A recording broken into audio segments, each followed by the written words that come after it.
Boa noite a todos. Sejamos todos bem-vindos. Com muita alegria, mais uma segunda-feira, nos reunimos para mais um estudo do Evangelho de Jesus.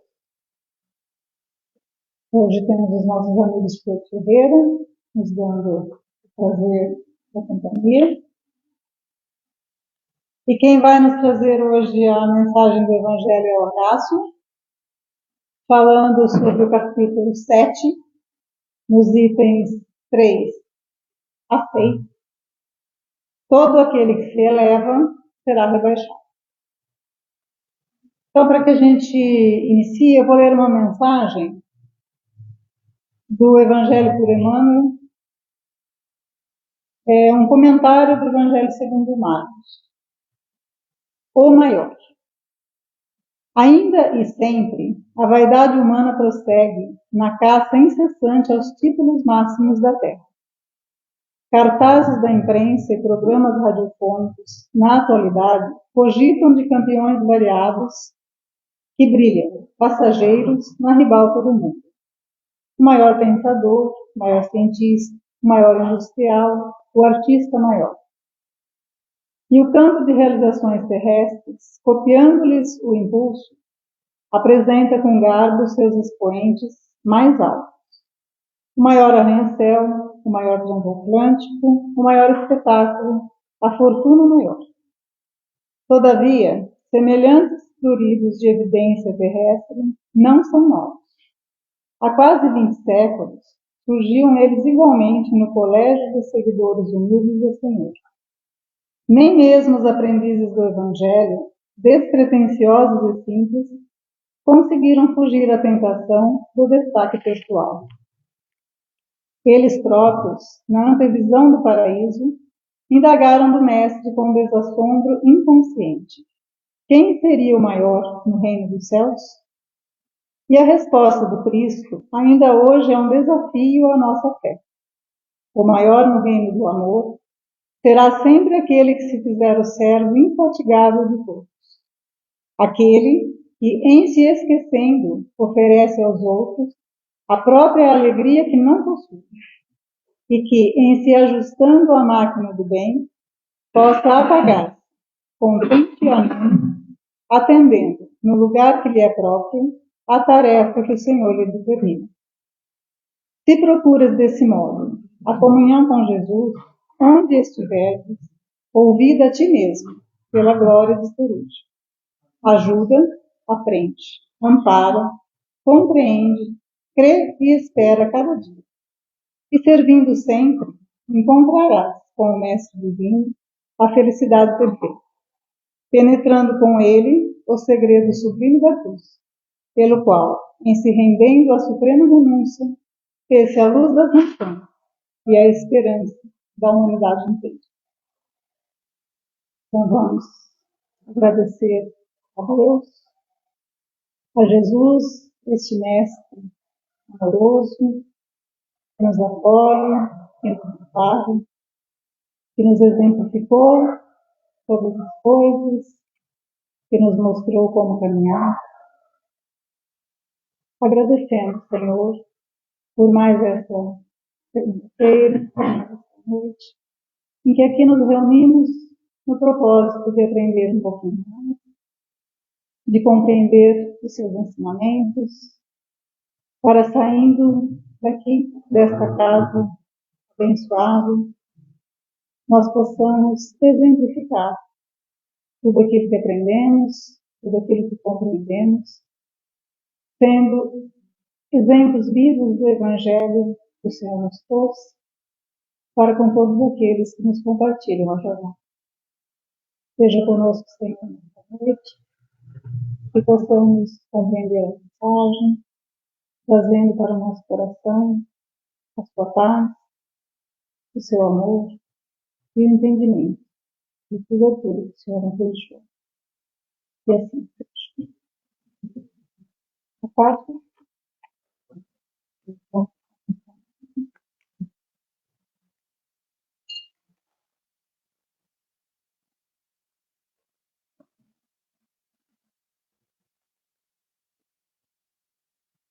Boa noite a todos. Boa noite. Boa noite, Porto Ferreira. Muito bem. Conforme já foi anunciado, o tema hoje, a gente vai falar do capítulo 7, Bem-aventurados os pobres de espírito, e o tema de hoje aqui, o subtítulo, todo aquele que se eleva será rebaixado. Kardec, ele, ao montar capítulos da obra O Evangelho segundo o Espiritismo, por diversas vezes recorreu ao Sermão da Montanha. Neste capítulo 7 é o caso, e ele quase que repetiu uma bem-aventurança. Porque a primeira bem-aventurança é exatamente como nos transmite Mateus, o evangelista Mateus: bem-aventurados os pobres de espírito, porque deles é o reino dos céus. E o título desse capítulo é Bem-aventurados os pobres de espírito. E ele parou aí. Né? Deixou a outra parte final com o próprio Cristo. Muito bem. Em diversas outras ocasiões, nesse universo de 28 capítulos, Kardec foi lá no Sermão da Montanha. O Sermão da Montanha é o mais completo roteiro já entregue à humanidade em todos os tempos. Roteiro comportamental, ético-comportamental, ético-moral-comportamental, que o planeta nosso tem notícia. Ele é completo. E foi proferido por Jesus no início do seu messianato. Logo no comecinho, ele tinha acabado de eleger os 12 auxiliares e proferiu lá na Galileia, próximo à pujante Cafarnaum, onde ele se hospedava na casa de Pedro. E ali, numa tarde, ele proferiu o Sermão da Montanha.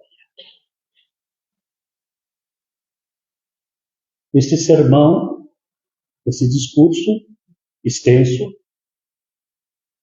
ele ocupa 3 capítulos do evangelista Mateus.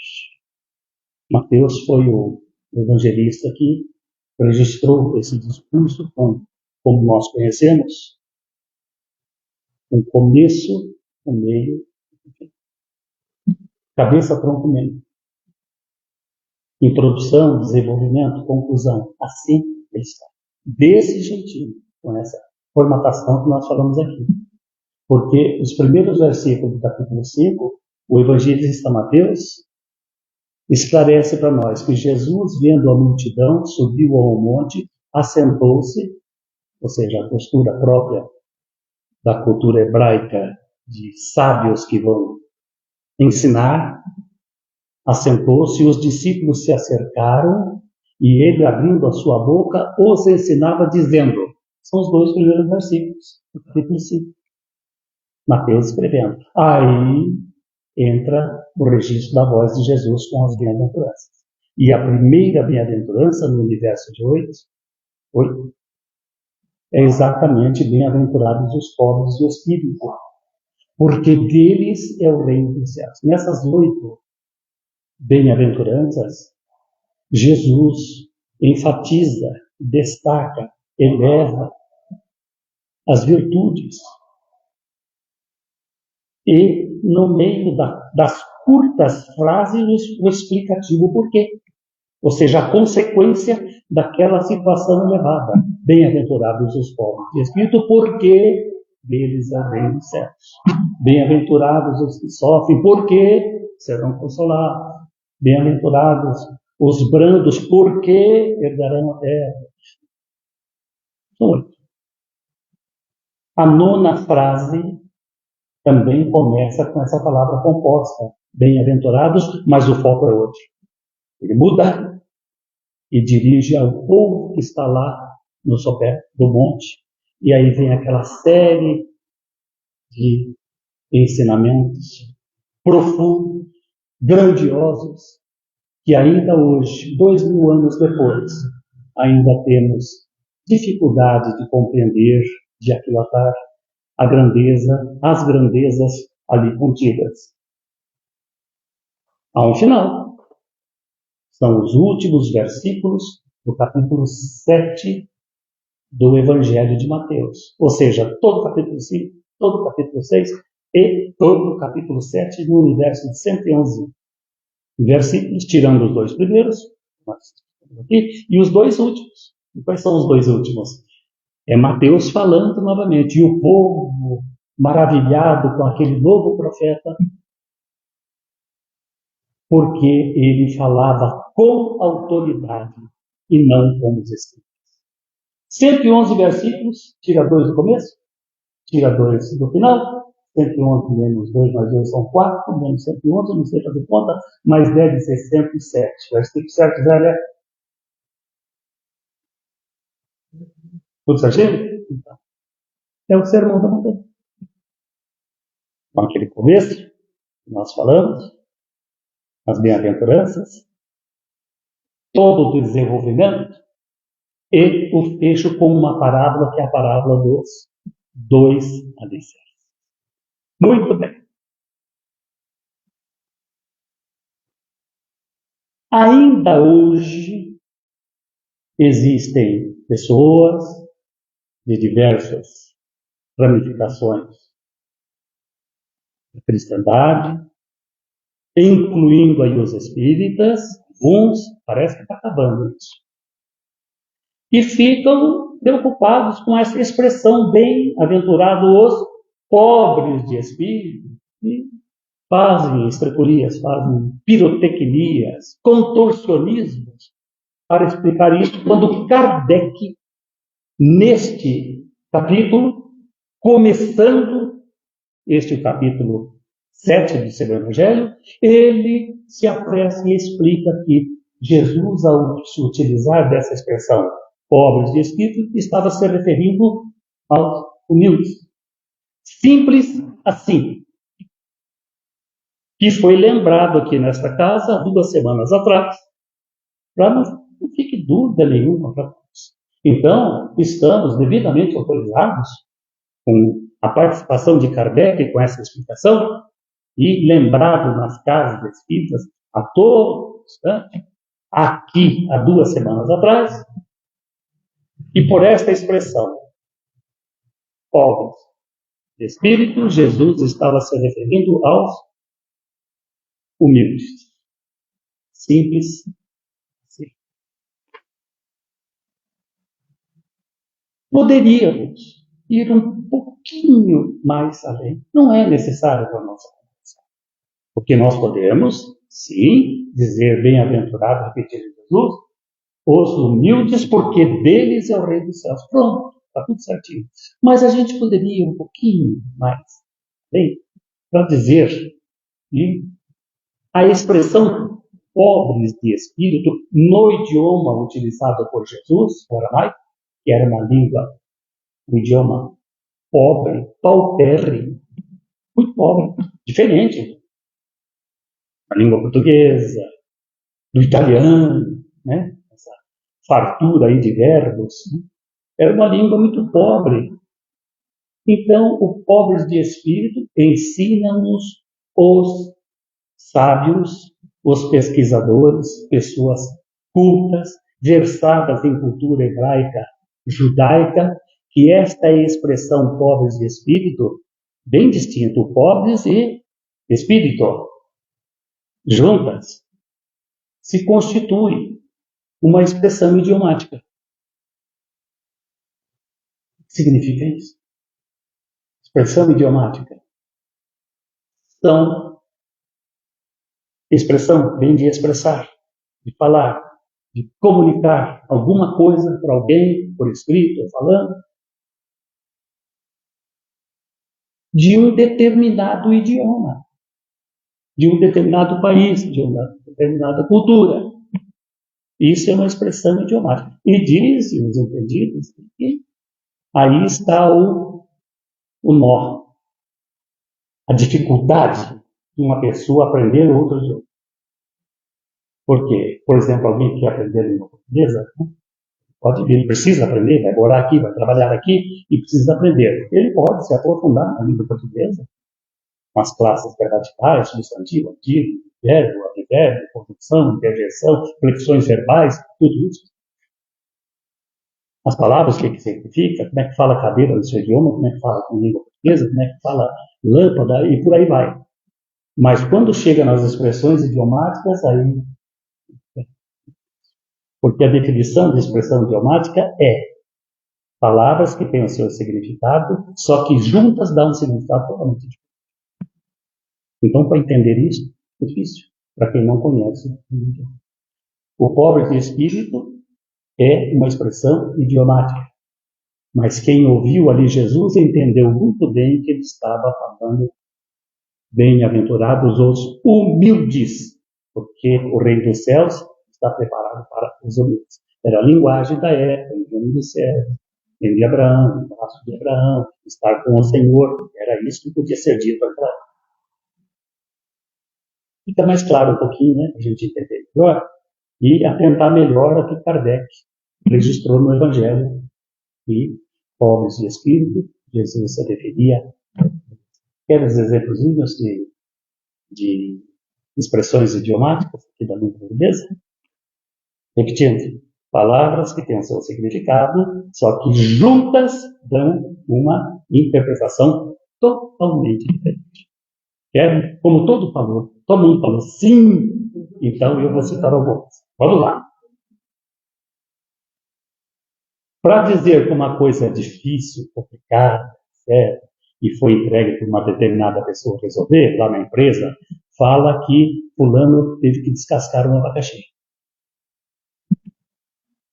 Imagine isso para um japonês, um chinês, que vem para cá, a gente não precisa aprender português, né? Descascar, verbo, já aprendeu. Verbo, descascar, primeira conjugação, etc. Presente indicativo, já aprendeu. Abacaxi, uma fruta, etc. Agora, descascar abacaxi é outra coisa. Significa outra coisa. Como é que foi o negócio? Aquele projeto que vocês estavam vendo lá com aquela pessoa, deu certo? Não deu certo. Ai, tomou um prejuízo. De repente, a vaca foi pro brejo. Vai explicar isso para um holandês que vem aqui. Ele sabe o que é vaca, o que é brejo, e a flexão do verbo, né? Foi, etc. Mas junta vai dar isso. Mas vamos, nós ficaríamos aqui falando bastante. Aliás, existe até, humoristicamente, existem diálogos só com expressões idiomáticas. É engraçadíssimo. As pessoas conversando só assim, escuta, fulano, você não tem para ajudar? Fala, não, era fraquinha, vive com a cabeça nas nuvens. Cabeça, nuvem. Agora, viver com a cabeça nas nuvens é outra coisa.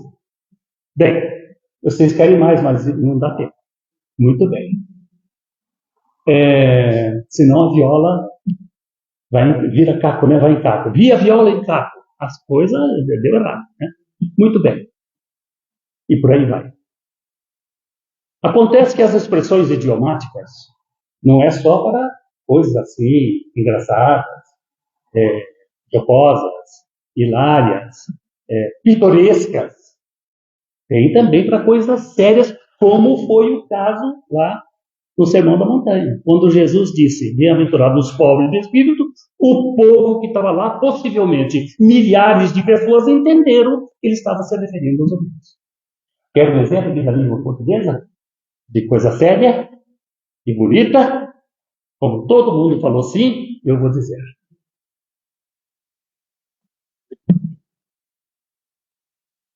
Que mudança em Carvalho, aquele rapaz. Quase que a viola.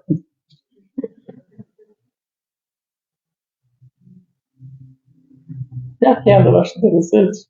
Ela falou assim, escuta, onde é que está morando fulano? Como é que mudou lá? Longe? Onde? Onde Judas perdeu as botas. Tenta explicar isso para um russo que nem aprender a língua portuguesa. Muito bem. Uma expressão idiomática muito interessante na língua portuguesa. Muito interessante. quando a gente diz assim, nossa, que mudança aquela pessoa, depois que conheceu o Espiritismo, mudou tudo, o outro fala assim, realmente, é uma outra pessoa. E ele mudou da água para o vinho. A gente não usa a expressão? É isso. A mudança foi tanta que é mudança da água para o vinho. Muito bem. Isso dito, vamos lá. O subtítulo do capítulo 7 do Evangelho segundo o Espiritismo, todo aquele que que se eleva será rebaixado. Para explicar isso para nós, à luz da doutrina espírita, Kardec traz neste segundo subtítulo, no capítulo 7, 3 referências evangélicas. 3. 2 com Mateus, esse que registrou o Sermão da Montanha, e outra com o evangelista Lucas. E eu adianto já que tem muito mais. Se nós fôssemos procurar, teríamos várias passagens nos 4 evangelhos dizendo praticamente a mesma coisa, o que esses 3 fizeram. Kardec, conciso, objetivo, lúcido, propôs essas 3, mas teria mais. A primeira, todas falando a mesma coisa, com palavras diferentes e em momentos diferentes. A primeira delas, não necessariamente nessa ordem, das 3, a primeira, Mateus, falando da comparação que Jesus fez da humildade, porque o reino dos céus está preparado para os humildes e não para os orgulhosos. Comparando com uma criança. Que comparação bonita, não é? Disse Jesus, o reino dos céus são para aqueles que se assemelham a uma criança. O que quer dizer isso? Coisa assim lúdica, sem responsabilidade? Não. A simplicidade que uma criança demonstra nos seus pronunciamentos, nas suas afeições, nos seus pedidos, sem ter, durante a infância, nenhuma possibilidade ainda de se contaminar com as coisas do mundo. Entre essas contaminações está o orgulho, que não hesita em se abraçar ao egoísmo. A criança não. Então Jesus faz a comparação desta simplicidade, filha da humildade, comparando com uma criança, dizendo que o reino dos céus são para as pessoas que assim se assemelham. A segunda é um diálogo interessantíssimo. Essa foi bem no começo do messianato de Jesus. Quando ele acabou de fazer ali a escolha dos 12, a mãe de 2 irmãos que estava ali compondo a equipe, a mãe de João e de Tiago, ela foi falar com Jesus e foi pedir para ele, coisa de mãe faz as coisas, mulher faz. Amor pelos filhos. Ela foi pedir para Jesus que Jesus reservasse um lugar especial naquele novo reino que ele estava anunciando. Um ficar à direita, talvez o mais velho, Tiago, e o João, que estava saindo da adolescência, do lado esquerdo, os 2. Aí Jesus explica, falou, mulher, a esposa de Zebedeu,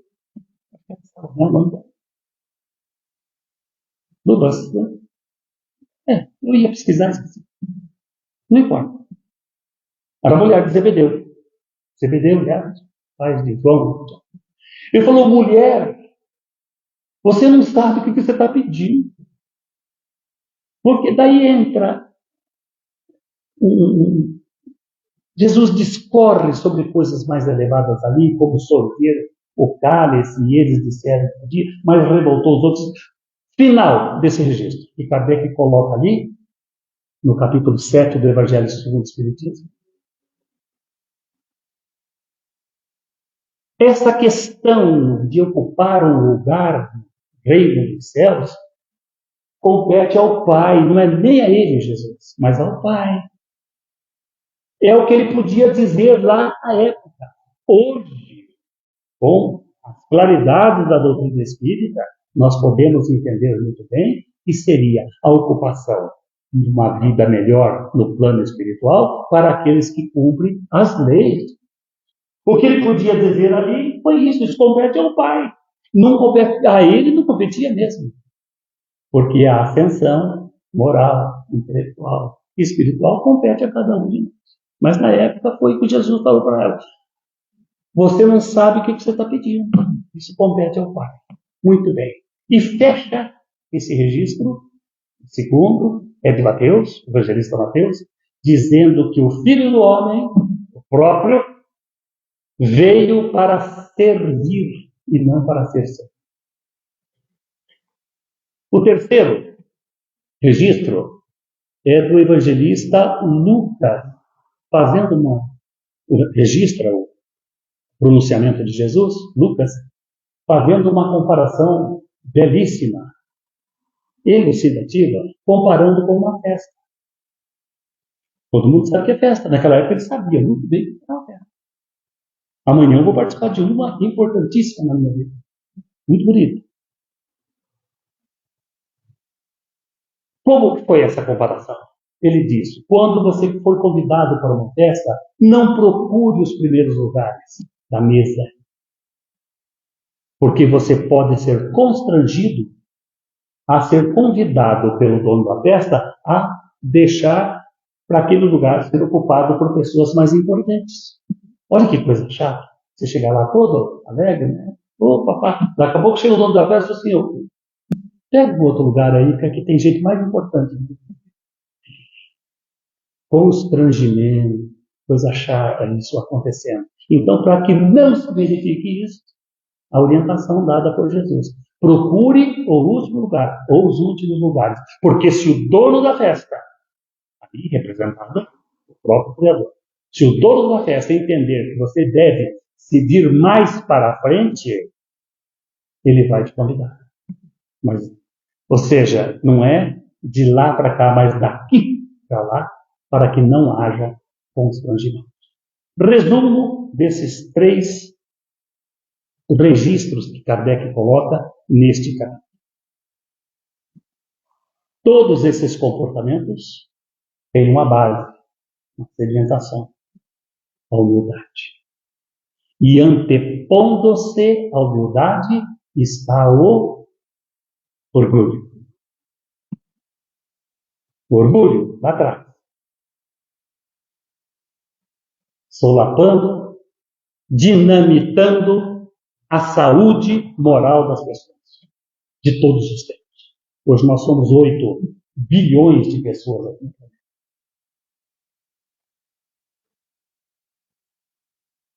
Mais ou menos, uma identificação em termos morais, comportamentais. O orgulho é que mantém, retém e joga pedra na carruagem do progresso pessoal e coletivo. É o orgulho que não hesita, como falamos há pouco, em se identificar, se abraçar com o egoísmo. Antepondo-se ao orgulho está a humildade, como cantou Jesus no Sermão da Montanha, e em outros pronunciamentos também. E antepondo-se ao egoísmo está a caridade. E o que é a caridade? É o amor em ação. E o que é o amor? Foi a segunda grande revelação que Jesus nos trouxe durante o seu ensino. Então, de um lado, o atraso, o conflito, os constrangimentos causados pelo orgulho e pelo egoísmo. Por outro lado, em ascensão sempre crescente, a humildade. Nada estático, nada está parado. Tudo é movimento. O tempo todo. Desde o mais minúsculo, invisível átomo que compõe a matéria, incluindo aí o nosso corpo físico. E muitos átomos incontáveis formam as moléculas. De tudo, disso aqui, disso, que é físico. E as moléculas formam os corpos, inclusive o nosso planeta. E tudo em constante movimento, nada estático. Não existe estagnação no universo. Quem que veio dirigindo de Porto Seguro para cá hoje?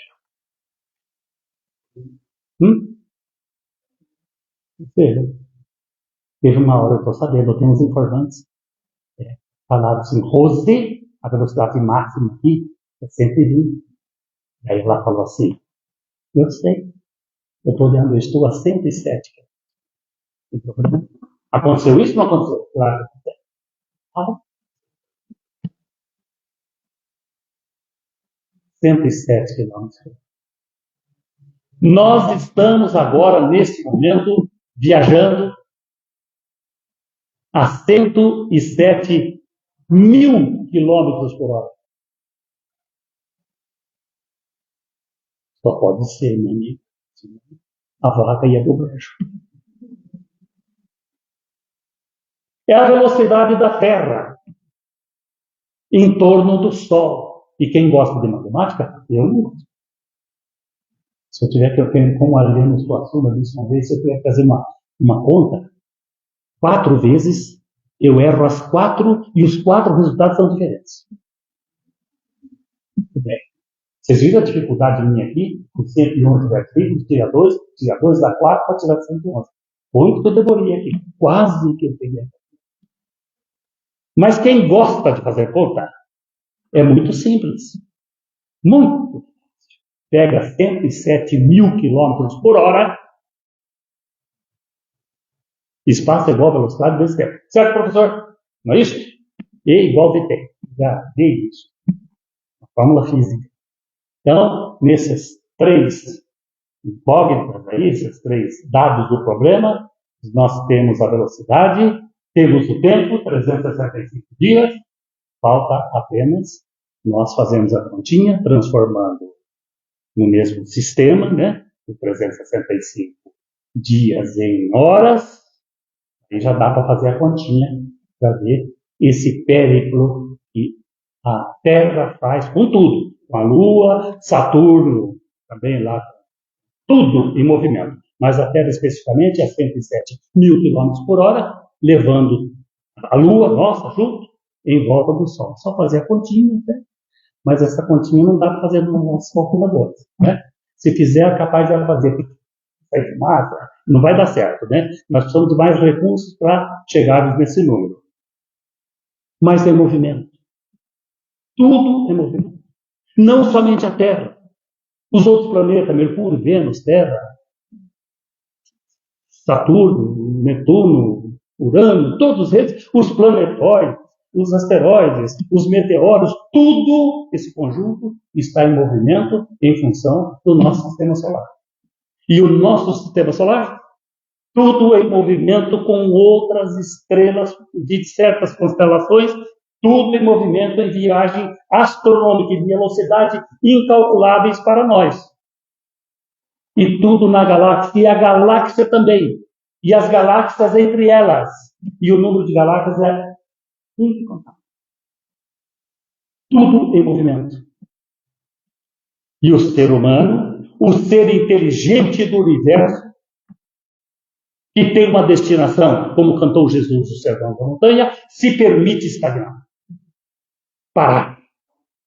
E achar que o certo é isso, o certo é aquilo, enquanto tudo mais. Cantou Davi Veloso pelas mãos de Francisco Cândido Xavier. Tudo na Terra sofre implacável mudança, polo a polo, alma a alma, em ritmo profundo, mês a mês, dia a dia e segundo a segundo, a vida se renova, aprimora-se e avança. E os orgulhosos se mantêm orgulhosos, estagnados ante a lei do progresso. Responderão por isso.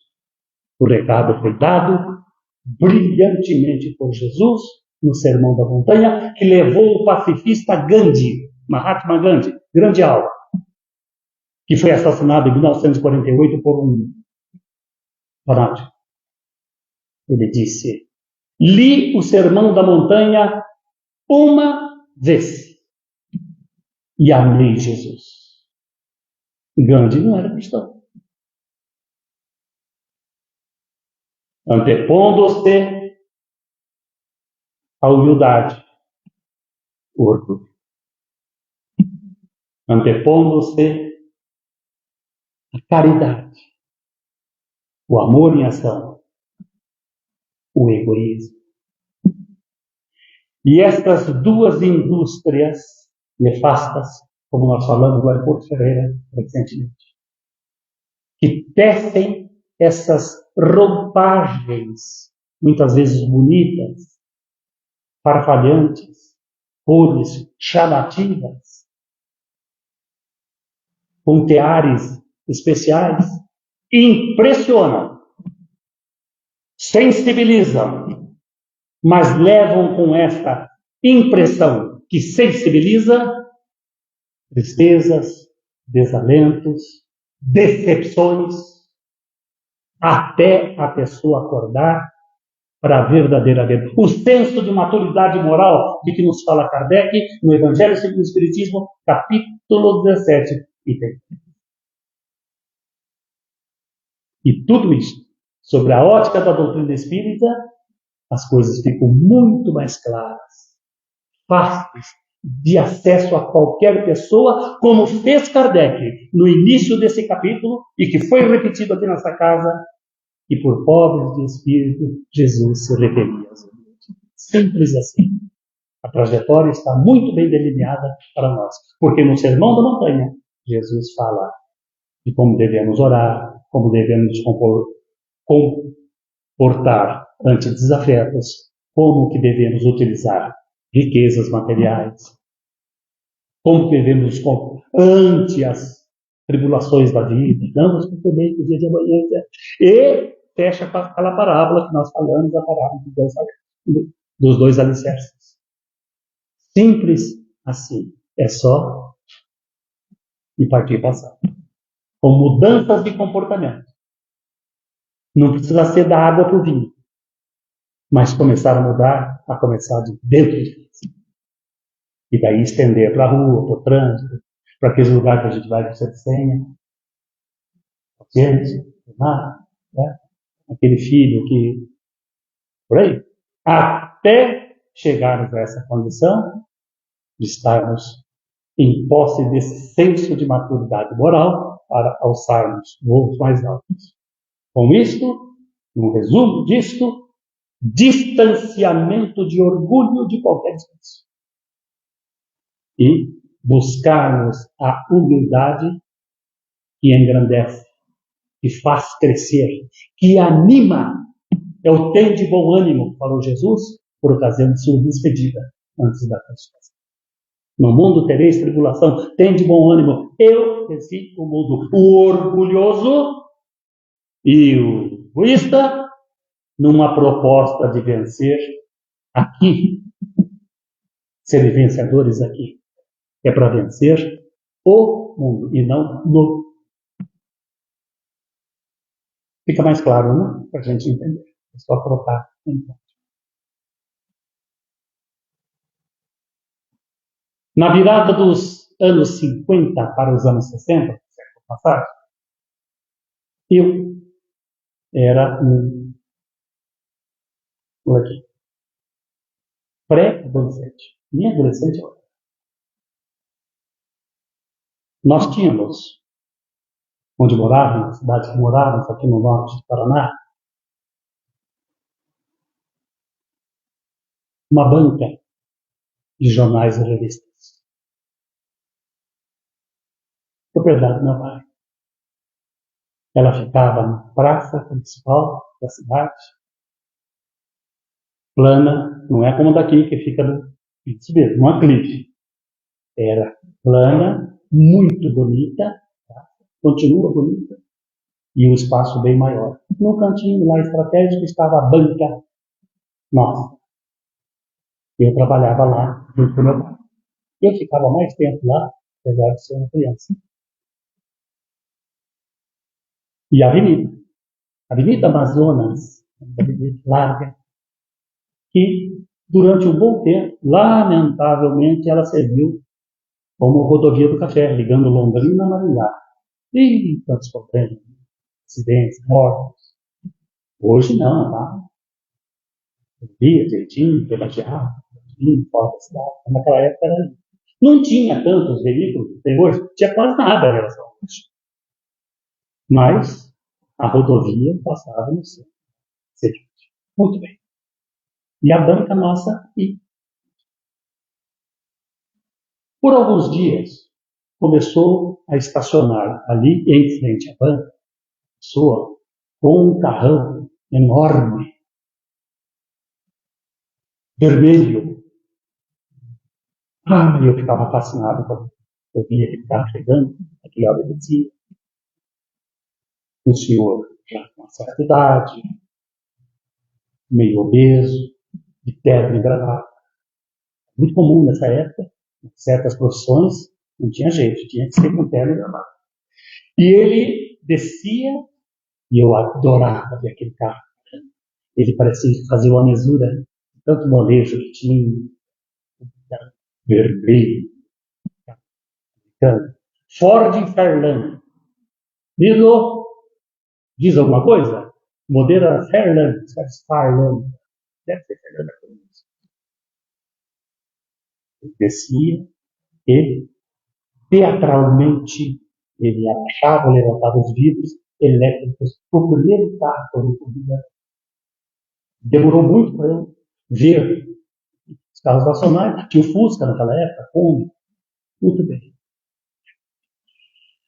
Ele descia, chegava na banca, ficava ali, expostos os jornais.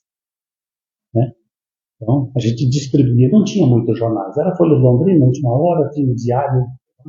Uma coisinha pouca, mas a gente fazia os pacotinhos de tinta para ocupar aquele espaço e protegendo do vento, assim, uma ripa de madeira que meu pai trabalhou bem. Meu pai fazia tudo perfeito, nada mal feito. Para proteger ali do vento, esse homem chegava, não cumprimentava ninguém, puxava um jornal daquele, eu acho que a Folha de Londrina, que era o mais volumoso, abria os cadernos e batia com a mão, assim, com força.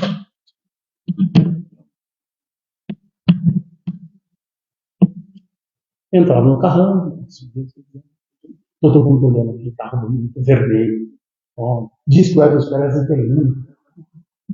Gente, um belo dia, eu estava do lado de fora, sem movimento, não tinha movimento nesse horário. Lá vem o carrão vermelho. Todo mundo salva. Parou em frente, né? Só que meu pai estava lá dentro. Desceu, quando ele foi pegar o jornal, meu pai pressionou aquela ripa de madeira, fez uma pressão. Ele olhou para meu pai. Meu pai ficou pressionando e ficou olhando para ele. Aí, esse homem resolveu falar. Ele nunca falou nada, nem bom dia, nem nada. Posso dizer nada. Esse dia ele falou, aqui eu estou procurando uma publicação, um edital, coisa. E eu do lado de fora falou, está armado o barraco. Uma expressão idiomática. Fulano armou o barraco. Eu falei, barraco está armado. Meu pai, ele ser franzino, magrinho, simples, mas uma fortaleza moral que eu rendo graças a Deus todos os dias do teu pai e a mãe do tio. Eu estou ficando. Meu pai disse, pressionando a tabuinha. Não!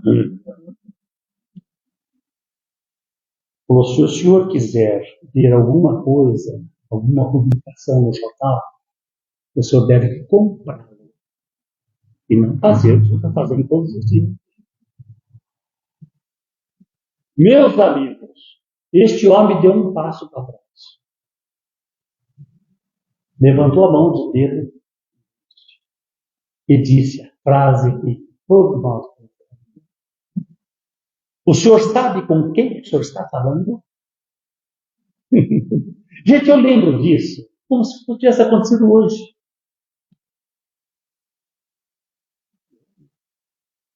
Torcer para meu pai, né? Mocinho. O homem respondeu: não. O senhor, quer dizer, meu pai falou: não, não sei. Ele disse: o senhor está falando com o promotor público do município, comarca, distrito da circuncisão, citou toda o aparato técnico da função dele de promotor numa cidade próxima, como se fosse Porto Ferreira, pertinho da cidade onde nós estamos. E eu vou citar essa cidade. Hoje, sabe quanto tempo, né? Cidade de Jandai do Sul. É a cidade da família do Ratinho, esse da televisão. Ele é de lá. O senhor está falando com o promotor público da cidade de Jandai do Sul. Ouviu? Meu pai sereno, com a mãozinha na tabuinha dele. Olhou e falou: o senhor sabe com quem o senhor está falando? Não, não. O senhor está falando com a dona da banca e dono do jornal. Se o senhor quiser ver alguma coisa no jornal, o senhor tem que comprar. Repetiu. Aquele homem estufava e eu fiquei pensando: ele vai explodir. Vai acontecer alguma coisa. E bem obeso e bufando, vai acontecer alguma coisa. Vai ter um treco, pessoal. Mas ele foi, se virou, entrou no carro, levantou os vidros elétricos, saiu no carro vermelho e nunca mais esse carro foi visto passando por ali. Eu nunca mais vi. E eu ficava ali na parte. Eu acho que se ele continuou fazendo esse projeto, ele pegou a rua do lado, a rua Manuel Antunes Pereira, ou a rua Piquiri, para não passar em frente. Precisa lembrar aqui o exemplo de Jesus com a festa? O constrangimento, se alguém for contestado.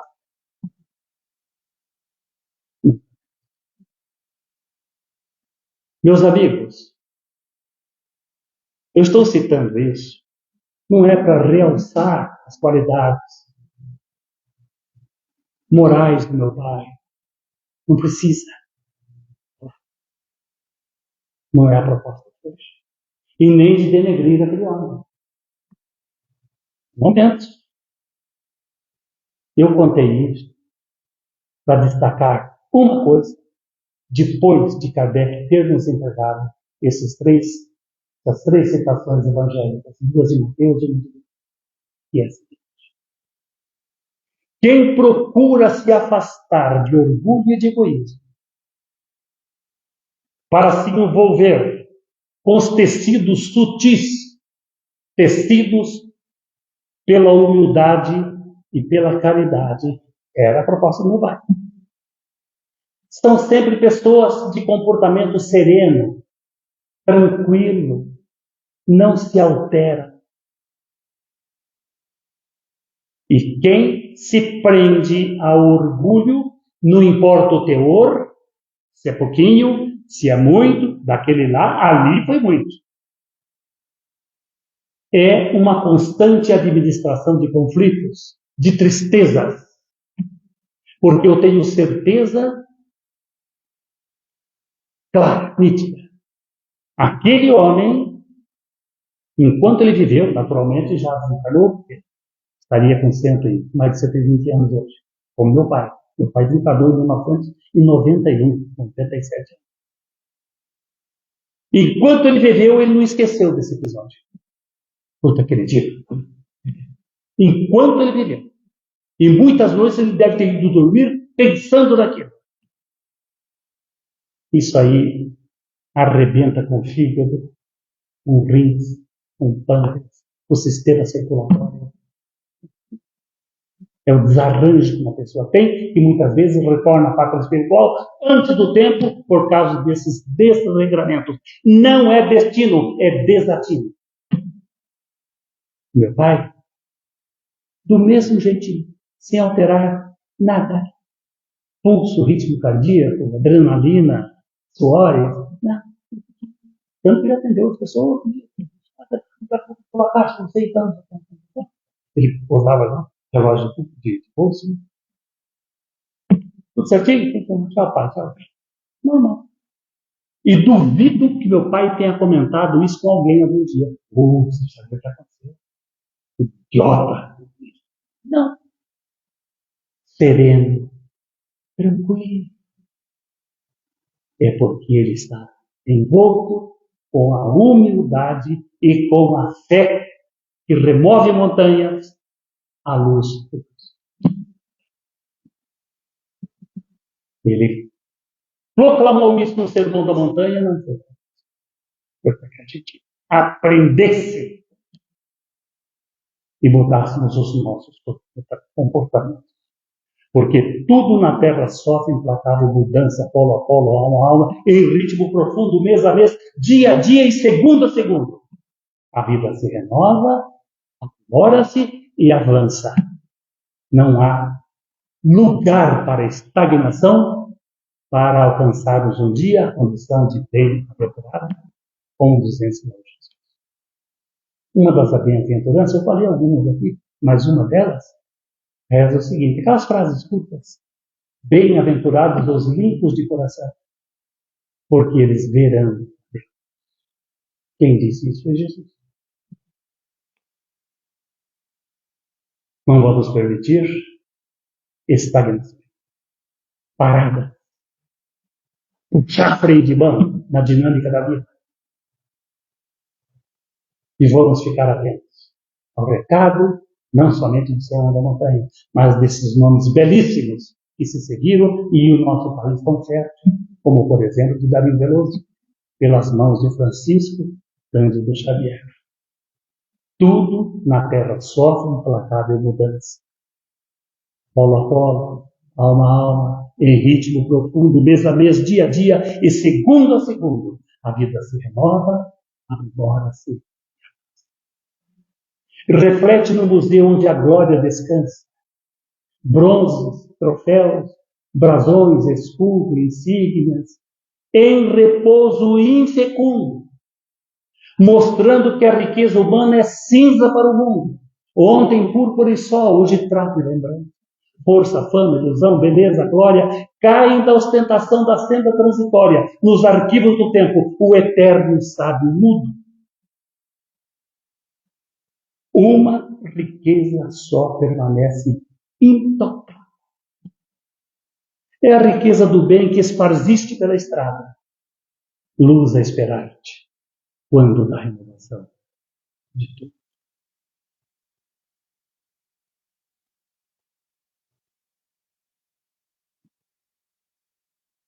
Amigos, hoje, 17, o fecho é duplo. Sempre sincero com o povo. Acabei de declarar. Isso mesmo. 2 quartetos e 2 terceiros. Produto mediúnico. Dario Veloso, educador.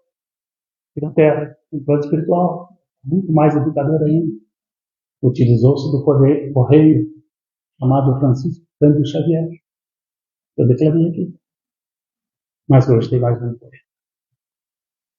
E é assim como encerra.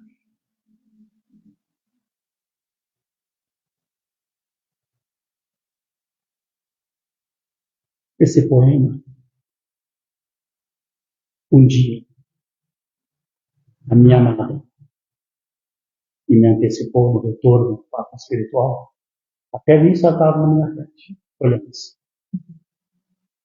Um dia, ela tão econômica que era nas suas verbalizações, do que via na alma,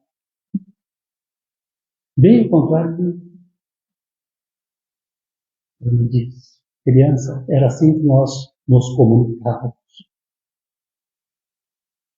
Criança, de todos os poemas que você recita ao termo das palestras, a que eu mais gosto é essa que você declamou hoje. Eu acho que a gente estava voltando de universidade, não sei. Mas ficou uma parte dela, da minha amada. E é com esse poema que eu encerro esta parte dos trabalhos de hoje, nesse momento tão importante da minha vida. Mário Frigeri, o autor, não é produto mediúnico clássico. É um professor, poeta, escritor, professor de língua portuguesa, Mário Frigeri, que desencarnou recentemente. Então, o poema que a minha amada mais gostava. Vencendo a adversidade, Jesus foi de prédio em prédio e de localidade em localidade, em fuga, perseguindo, pregando o Evangelho. E ante o primeiro rebate contra a missão que se eleva, Kardec sofre o combate dos que rastejam. Na área da educação, ambos agem com proveito. Jesus sem convenção, Kardec sem preconceito. Ao semear as verdades do mundo espiritual, Jesus reclama atitudes, Kardec é prumo. Levando a todo momento reconforto à multidão, Jesus vibra o sentimento, Kardec esperta a razão. Entre dramas e conflitos, trazendo o conceito novo, Jesus consola os aflitos, Kardec esclarece o que. Revelando o vir a ser que rege a humana ascensão, Jesus fala em renascer, Kardec em reencarnação. Revelando o vir a ser que rege a humana ascensão, Jesus fala em renascer, Kardec em reencarnação. No campo sério do estudo, da obra codificada, Jesus e Kardec são tudo a compreensão. E sobre o alto que desce da eternidade, Jesus convida ao amor, Kardec. Para quem se importa. Em abrir da mente o leque, Jesus, o Cristo, é a porta-chave.